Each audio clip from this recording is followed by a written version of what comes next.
Esse espírito de tartaruga eu repreendo agora. Graça e paz. Graça e paz. Pastor Wellington, qual foi a sua maior frustração? Ministerial? A minha maior frustração foi que, como Jesus me levantou também no ministério muito cedo, eu não tive o apoio do ministério.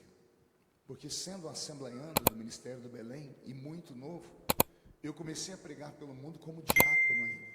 Quando eu preguei em Camboriú, no Congresso dos Gideões, eu ainda era diácono. Só que as pessoas, sabendo que eu era diácono, me apresentavam como pastor. E eu não tinha coragem de desmenti-las, porque eu fui ensinado que no altar era o lugar de se falar a verdade. E como todo mundo me anunciava como pastor, e eu fui ficando conhecido, todo lugar que eu ia estava nos cartazes, pastor Marco, mas eu ainda era diácono.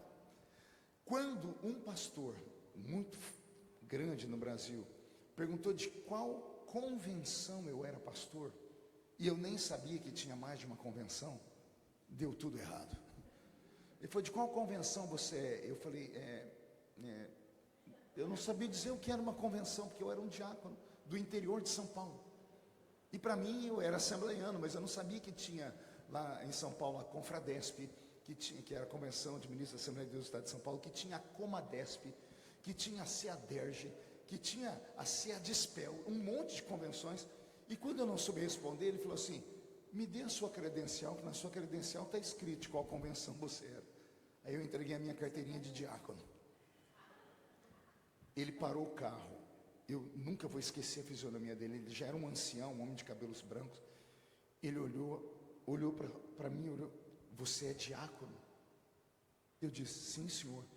Então você vem mentindo há anos para o povo, dizendo que você era pastor. Eu disse, eu nunca disse que era pastor. Vocês que dizem que eu sou. E por que você não desmente? Eu digo, no púlpito não é lugar de mentira. Vocês falam, como é que eu vou desmentir os... Então por que você não falou disso? Eu nunca menti, eu apenas omiti. Omitir é uma coisa e mentir é outra. Ele falou, então, se você tem tanto talento, e Jesus te usa com curas. Eu preguei em Angola a primeira vez, há 27 anos atrás, eu era diácono. Eu preguei em Portugal a primeira vez, há 27 anos atrás, eu ainda era diácono. Eu viajei o mundo como diácono. E título nunca atrapalhou Jesus de me usar com curas, com milagres, com palavra. Entende? Mas o homem precisava de títulos. E aí o pastor disse, por que você não é consagrado? Eu disse, porque o meu pastor não quer me consagrar. Aí esse pastor ligou para o meu pastor. Aí começou os problemas.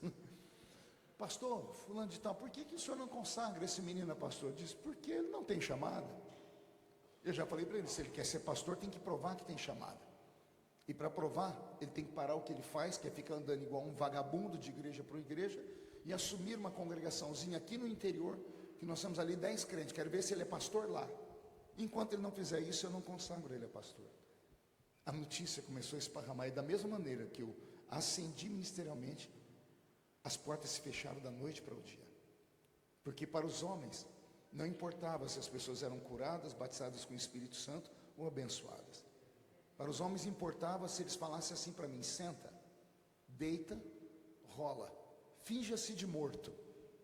Porque só eles achavam que podiam me consagrar.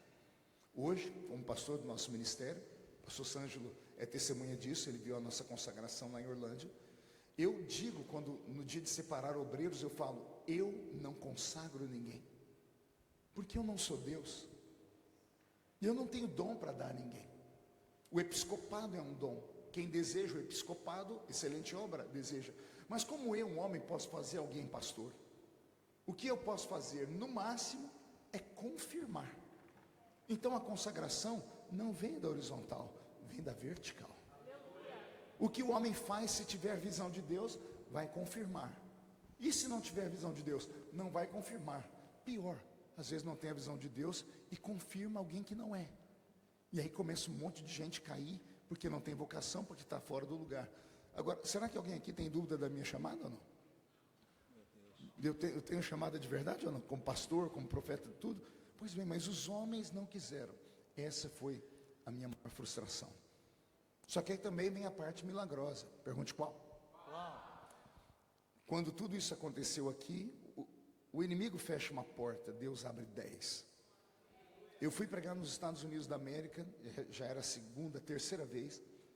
Eu cheguei na casa do apóstolo Uriel de Jesus, ele estava tomando banho, e eu chorei a noite toda, porque todas as minhas agendas foram canceladas, porque o Ministério do Belém ficou sabendo, o pastor José Wellington na época ficou sabendo, e começou a falar na reunião de obreiro, daqui a pouco, então ele não é, e fechou todas as portas.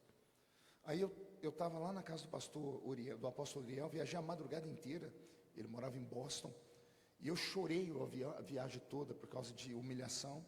Cheguei na casa dele, como eles me deixaram sozinho no sofá enquanto ele estava tomando banho, eu fiquei chorando ali.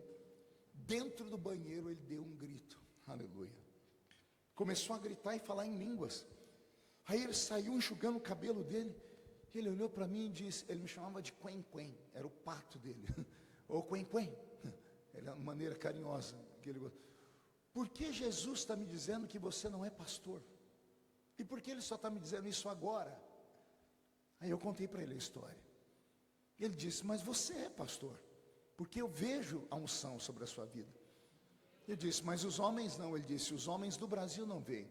Hoje à noite eu vou te consagrar, pastor. Só que segura, ele acelera, segura. Agora e depois. Segura. Porque aí vem a parte mais interessante, se você rir vai tomar um cascudo. Como eu já tinha pregado 2 vezes em Boston, e todo mundo me conhecia como pastor, ele sentou perto de mim e disse assim, como é que eu vou te consagrar na frente da igreja, se todo mundo já sabe que você é pastor? Aí ele ficou pensando, ele disse, já sei. Ele criou uma fórmula para mim. Qual foi? Para não chocar a igreja. Qual foi? Ele disse, hoje à noite eu não vou apenas consagrar obreiros, eu vou receber obreiros. E eu era o pregador da noite. E eu preguei naquela noite, foi um dos maiores cultos que teve em Boston, e após o culto, após a pregação, ele chamou pastores que ele estava recebendo, que vieram do Brasil e mudaram para os Estados Unidos. Entre eles, 2 grandes nomes, pastor Gesiel Nunes Gomes e o pastor Paulo Lucas Sacramento, que faleceu ano passado, grandes nomes da Assembleia de Deus brasileira. Os 2 tinham mudado para os Estados Unidos, estavam no ministério do apóstolo Uriel. Então o apóstolo Uriel disse, eu vou receber eles. Aí ele falou para mim, quando eu chamar Paulo e chamar Gesiel, eu vou chamar você ajoelha perto deles. E aí ele falou, irmãos, nós estamos sem tempo, já vamos vir aqui os que vão ser consagrados. Ele chamou os que iam ser consagrados, a pastor, presbítero e evangelista, e botou todo mundo ajoelhado. Ele disse, os pastores, vamos descer ali, colocar a mão na cabeça de quem nós estamos consagrando e de quem nós estamos recebendo. Então ninguém sabia se eu estava sendo consagrado ou se eu estava sendo recebido, ou se eu estava sendo recebido. Ele botou a mão na minha cabeça, só eu e ele sabíamos que naquela hora ele estava me consagrando a pastor. Foi a maneira que ele encontrou. E ele é o meu daddy, chamo ele de daddy, né, papai até hoje, porque eu tenho um grande carinho e respeito. Passaram-se um tempo, aí ele me autorizou a levar minha credencial para o Brasil. Fui recebido no Brasil pelo pastor Silas Josué, que é da cidade de Santo André, faleceu o ano passado com câncer. O pastor Silas me recebeu, aí o pastor Silas era do Belenzinho, aí o pastor Silas foi até Ribeirão Preto, que era a minha sede, que nunca me aceitaram, e ele fez a ponte, disse, ele agora é consagrado, é pastor, e hoje eu sou uma espécie de referência dentro da CJDB. Pastor Zé Wellington, preguei lá esses dias, vocês devem ter visto os recortes na internet, eu pregando no Belenzinho. Tudo é com o tempo, a gente nunca entende porque está sofrendo agora. Mas tudo isso me construiu para que eu pudesse ser um obreiro melhor e não errasse naquilo que os meus pais erraram. Ontem eu falava para o pastor Sângelo e para o nosso pastor lá em Braga, eu não tenho dificuldade nenhuma em colocar a mão em cima da cabeça de uma pessoa e reconhecer a chamada dela, porque não sou eu que dou o dom. Se alguém tem dom, quem somos nós para segurar a pessoa? Que ela se desenvolva, que ela cresça. Porque você pode matar alguém que tem uma chamada se você não tiver a sensibilidade. Vou falar uma coisa bonita para vocês colocarem aí no coração de vocês.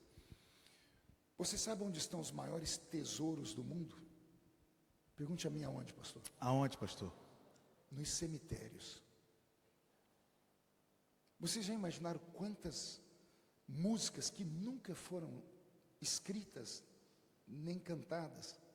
Por 2 motivos: o medo da pessoa ou abortadas.